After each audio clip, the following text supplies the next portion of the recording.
सुनो, अपने डॉक्टर की अपॉइंटमेंट कब की है? और कारपेंटर की अपॉइंटमेंट मिली या नहीं? इलेक्ट्रिशियन को बुलाना था यार, 1 महीना हो गया अभी तक नहीं आया। और प्लम्बर, उससे फ़ोन किया, 15 दिन पहले तो कह रहा था मैं आऊँगा। हेलो फ्रेंड्स, नए ब्लॉग में आपका स्वागत है। अगर आप सोच रहे हैं कि लंदन की लाइफ बहुत ज़्यादा इजी है, यहाँ रहना बहुत आसान है, तो चले आते हैं लंदन। बिल्कुल ठीक सोच रहे हैं, यहाँ पर बहुत कुछ आसान है। जैसे कि यहाँ पर मेडिकल फ्री है, यहाँ पर बच्चों की पढ़ाई फ्री है, तो यहाँ पर रहने से आपको बहुत ज़्यादा आसानी होती है। लेकिन ये बात अलग है कि यहाँ पर अगर आपने डॉक्टर से कोई अपॉइंटमेंट ले रखी है तो उस अपॉइंटमेंट को फुलफिल होने में कभी कभी 3 महीने तक का समय लग जाता है। और तब तक आपकी बीमारी या तो घर के घरेलू इलाज से सही हो जाती है या फिर आपको इतनी देर तक दर्द को भुगतना ही पड़ता है। ऐसा बहुत बार होता है, क्योंकि डॉक्टर से अपॉइंटमेंट ले ली इसका मतलब ये नहीं है कि आपको कल ही बुला लेंगे और आपका इलाज शुरू हो जाएगा। इलाज को शुरू होने में कम से कम 1 से लेकर 3 महीने तो लग ही जाते हैं। और कई बार ऐसा भी होता है कि आपको प्राइवेट भी इलाज कराना पड़ता है, जो कि महंगा पड़ता है। बच्चों की पढ़ाई यहाँ पर बिल्कुल फ्री है अगर आपका एडमिशन आसानी से हो जाता है। अगर आप जिस एरिया में रहते हैं उस एरिया का स्कूल आपको सूट करता है तो आपके लिए बहुत ही बेहतर है। यहाँ पर जो भी लोग मकान लेते हैं और उन्हें अपनी फैमिली बनानी होती है ना, तो वो एक तो स्कूल देखकर ही लेते हैं कि उनके आसपास स्कूल हो, ताकि उनके बच्चे का एडमिशन आसानी से हो जाए, और कॉन्टेक्ट्स बनाकर चलते हैं। अगर आप लंदन में रहते हैं और आपको लगता है कि आपको इंडियन खाना कहीं नहीं मिलेगा, तो आप गलत सोच रहे हैं। लंदन में ना इतने ज़्यादा इंडियन रेस्टोरेंट हैं जितने कि आपके इंडिया में भी नहीं होंगे, आपके अपने जहाँ सिटी में रहते हैं वहाँ पर नहीं होंगे। लेकिन फिर भी आपको इंडियन खाने की महक, टेस्ट और खुशबू हमेशा कमी महसूस होती रहेगी, क्योंकि ना वो वाला टेस्ट और वो महक यहाँ पर आ ही नहीं पाती। कितना भी कोशिश कर लें, हम किसी भी मिठाई की दुकान पर चले जाते हैं ना, तो जलेबी खा लेंगे, रसगुल्ला खा लेंगे, गुलाब जामुन खा लेंगे, लेकिन फिर उसके बाद पता है क्या कहेंगे? यार वो तसल्ली नहीं हुई, वो टेस्ट नहीं आया यार। वो गोलू मिठाई वाला है ना, उसकी मिठाई याद आ रही है यार, वो बर्फ़ी याद आ रही है, वो स्वीट्स वाले की वो जलेबी याद आ रही है। तो हमेशा यही कहते हुए निकलते हैं, चाहे कितना ही खा लेंगे, पेट में ठूस लेंगे, भर लेंगे, उसके बाद भी हम यही कहते हुए निकलेंगे, वो मज़ा नहीं आया, वो स्वाद नहीं आया। ऐसा हमेशा होता है। तो इस चीज़ का ध्यान रखें कि है सब कुछ यहाँ पर, लेकिन वो टेस्ट यहाँ पर लेने के लिए आपको भारत की याद आएगी। लंदन में ना रोड क्रॉस करने के लिए भी बहुत ही अच्छा सिस्टम है। यहाँ पर लाइट्स लगी होती हैं, बटन दबाओ और उसके बाद जब ग्रीन हो जाए लाइट तो मज़े से रोड क्रॉस करो। कोई माई का लाल गाड़ी नहीं चला सकता, आपको रोक नहीं सकता। बहुत ही अच्छा सिस्टम है, इससे यहाँ पर एक्सीडेंट नहीं होते। लेकिन कई बार ना अपने देश के वो याद आता है सीन, जब हम रोड पे खड़े होते हैं और इंतज़ार कर रहे होते हैं रोड क्रॉस करने का, और गाड़ियाँ भागे जा रही है, रोकने पर भी रुक नहीं रही, और हम इंतज़ार कर रहे हैं कब गाड़ियाँ रुकेंगी और कब हम रोड क्रॉस करेंगे। तो उसमें भी ना एक अलग ही नशा है। चाहे यहाँ पर हमें अच्छा मिल रहा है, जो चाहते हैं उससे ज़्यादा मिल रहा है, लेकिन वो जो फीलिंग है ना रोड पर खड़े होकर गाड़ियों के रुकने का इंतज़ार करने की, उसकी कमी तब भी महसूस होती है। मुझे लगता है ये पागलपन है, लेकिन कई बार ना ये पागलपन भी ज़रूरी हो जाता है, और यहाँ पर हमें उसकी कमी खलती है। तो हो सकता है कि आपको भी खले, हो सकता है कि मेरा पागलपन लगे, लेकिन खलती है कभी। यहाँ पर ना आप कितने ही आलसी हो, महा आलसी हो मेरी तरह, लेकिन आपको रोज़ की रोज़ बहुत कुछ चलना पड़ेगा। चलना यहाँ पर बहुत ज़्यादा ज़रूरी है। चाहे आपके पास मेट्रो हो, बिल्कुल पास में बस स्टॉप हो, चाहे आपके पास गाड़ी हो, लेकिन तब भी आपको ना थोड़ा बहुत तो चलना पड़ेगा। मतलब किलोमीटर 2 किलोमीटर तो मिनिमम मैं बता रही हूँ, रोज़ का आपको चलना पड़ेगा। ये बहुत ज़रूरी है, क्योंकि बिल्कुल आपके ऑफिस या घर के आगे तो बस स्टॉप या मेट्रो या गाड़ी हो नहीं सकता। तो आपको रोज़ की चलने की आदत डालनी पड़ेगी। यहाँ पर तो ना रोज़ लोग, यहाँ के लोकल लोग होते हैं ना, तो या तो एक टाइम ऑफिस जाते हैं, आती बार या जाती बार एक बार का रास्ता वो लोग पैदल चल के पार करते हैं, क्योंकि यहाँ पर सुबह निकलते हैं, रात को आते हैं, तो उनके पास जिमिंग के लिए या अपने हेल्थ के लिए टाइम जिसके पास कम मिलता है, तो वो लोग यही कोशिश करते हैं। मेरे ऑफिस के तो बहुत सारे लोग यही कोशिश करते हैं कि वो एक टाइम का रास्ता पैदल ही भागकर या फिर चलकर ही पार करें, तो ये बहुत बेटर ऑप्शन है। और एक को देखकर दूसरे को करना पड़ता है, नहीं तो ऑड वन आउट हो जाता है कि हम तो खा खा कर मोटे हो रहे हैं और ये लोग तो अपनी हेल्थ के लिए बहुत कॉन्शियस है। तो आप कितने दिन नहीं करेंगे, जैसे ही थोड़ा सा मोटापा बढ़ने लगेगा तो आपको भी यही करना पड़ेगा, क्योंकि जैसा देश वैसा वेश। तो चलने की आदत तो आपको डालनी पड़ेगी, मेहनत करने की आदत तो डालने का सोच कर आइए कि अगर आप लंदन जा रहे हैं ना तो आपको फिजिकल तो काम करना ही पड़ेगा, वरना तो यहाँ पर गुजारा ही नहीं है। यहाँ पर आप मोटे हो जाएंगे खा खा के, और उसके बाद जब शुरू करेंगे तो आपको डबल मेहनत करनी पड़ेगी। तो इसलिए अपनी हेल्थ को मेंटेन करने के लिए आपको शुरू से ही कुछ ना कुछ करना ही पड़ेगा। यहाँ पर ना डेंटल का इलाज कराना बहुत ज़्यादा मुश्किल है, इतना मुश्किल है कि अगर आपके एक भी दांत में कैविटी हो गई ना तो आपका 1 से 1.5 लाख रुपए का बिल आसानी से बैठ जाएगा।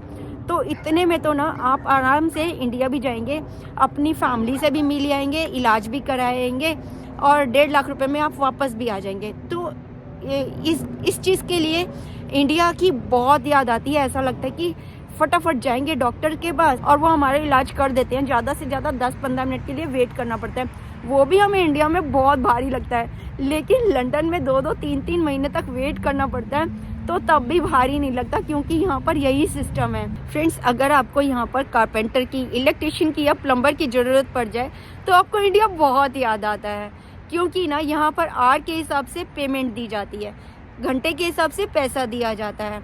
और अगर आपके दरवाजे का हैंडल ख़राब हो गया, खिड़की कहीं अटक रही है, कुछ चीज़ ठीक करानी है टूटी फूटी और आपका आधे घंटे का ही काम है या 15 मिनट का काम है, तो आपको आर के हिसाब से पेमेंट देनी पड़ेगी।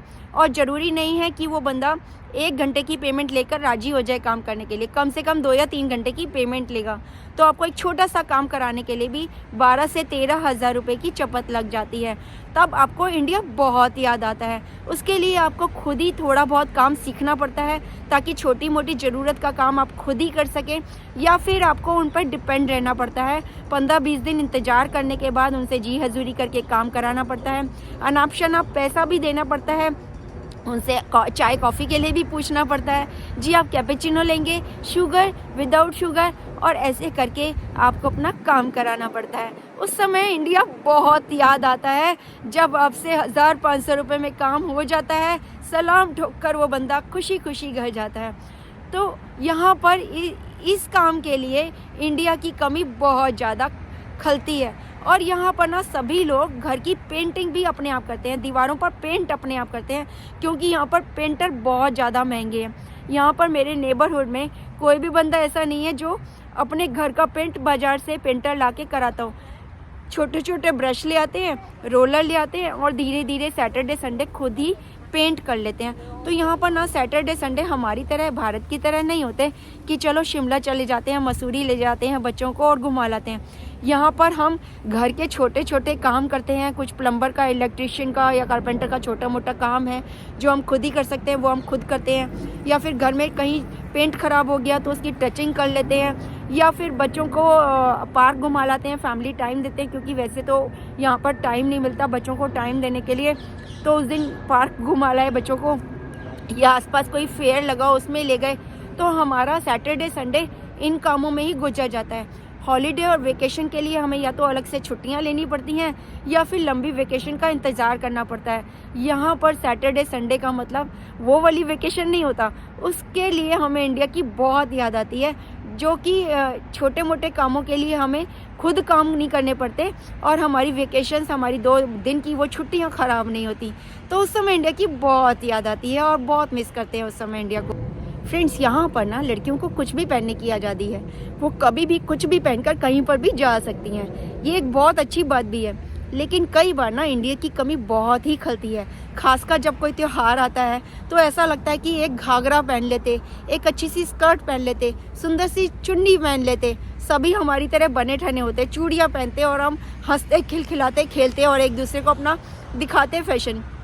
यहाँ पर ऐसा कुछ नहीं है। यहाँ पर तो अगर किसी पार्टी में भी जाना हो तो जीन्स टी शर्ट ज़्यादा से ज़्यादा पहन कर चल दिए, मतलब, या फिर कोई लंबी सी फ्रॉक पहन ली या कोई गाउन डाल लिया, इससे ज़्यादा कुछ नहीं होता। और मेकअप के नाम पर तो कुछ भी नहीं होता, लिपस्टिक होती है और या फिर आईलाइनर लगा लेते हैं, इससे ज़्यादा कुछ नहीं होता।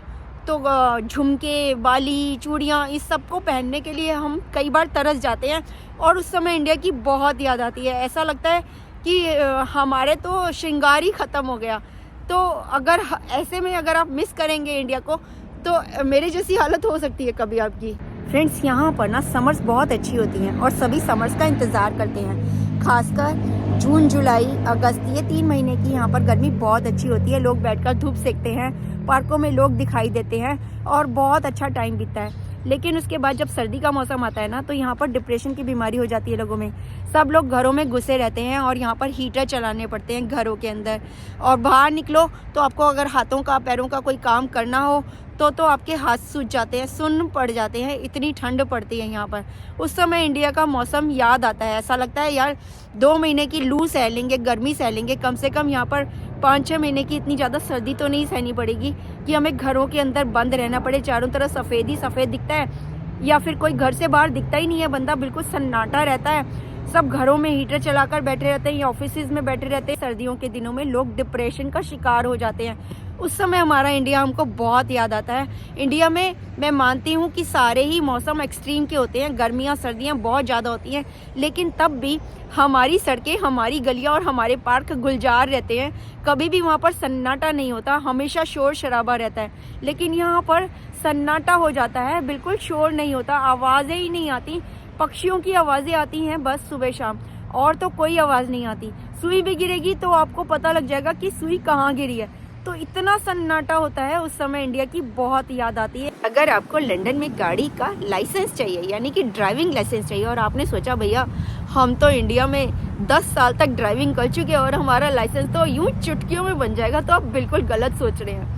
लंदन में ड्राइविंग लाइसेंस बनाना बहुत ज़्यादा मुश्किल है। एक तो उसकी फ़ीस ही इतनी ज़्यादा है और उसके बाद आपको कई तरह के एग्ज़ाम पास करने पड़ते हैं, थ्योरी का, प्रैक्टिकल का, और फिर उसके बाद आपको लर्निंग भी क्लासेस ज्वाइन करनी पड़ती हैं जो कि बहुत महंगी होती हैं। कम से कम 10-15 क्लासेस तो आपको ज्वाइन करनी ही पड़ती हैं, क्योंकि यहाँ का ड्राइविंग टेस्ट पास करना बिल्कुल भी आसान नहीं है, बहुत मुश्किल है। एक तो यहाँ पर ना रोड पर गाड़ी चलाना बहुत मुश्किल है। यहाँ पर ना पैदल चलने वालों के लिए भी लाइट लगी होती है, उसके बाद भी पेडेस्ट्रियन का पहले से गुजरना ज़रूरी होता है। अगर उन्होंने रेड लाइट पर भी अपनी क्रॉस कर दिया तो गाड़ी चलाने वाले की गलती मानी जाएगी। अगर उसने गाड़ी चला दी, उसे रुकना होगा, उसे प्यार से बोलना होगा कि नहीं पहले आप जाइए, हम रुक जाते हैं, और उसको जाने देने का इंतज़ार करना होगा। गलती पेडेस्ट्रियन की होगी, लेकिन भुगतना हमेशा ड्राइवर को पड़ेगा। कुछ भी हो, ड्राइवर की ही गलती मानी जाएगी। और अगर उसके 6 पॉइंट कट गए किसी भी तरह, कुछ उसने लाइट जंप कर दी या उनकी यहाँ की जो लिमिट है उससे ज़्यादा चला दिया, या किसी से गाड़ी भगवान ना करे टकरा गई, कुछ झगड़ा वगड़ा हो गया, या कुछ भी बात हो गई, छोटा सा भी, माइनर सा भी अगर आपसे कुछ गलती हो गई तो आपके पॉइंट्स कट जाते हैं। और अगर आपके 6 पॉइंट हो गए फिर तो आपका लाइसेंस गया 3 साल के लिए, दोबारा बनाने के लिए फिर से वही जद्दोजहद। तो यहाँ पर गाड़ी चलाना भी बहुत मुश्किल है और अपने ड्राइविंग लाइसेंस को संभाल कर रखना भी बहुत ज़्यादा मुश्किल है।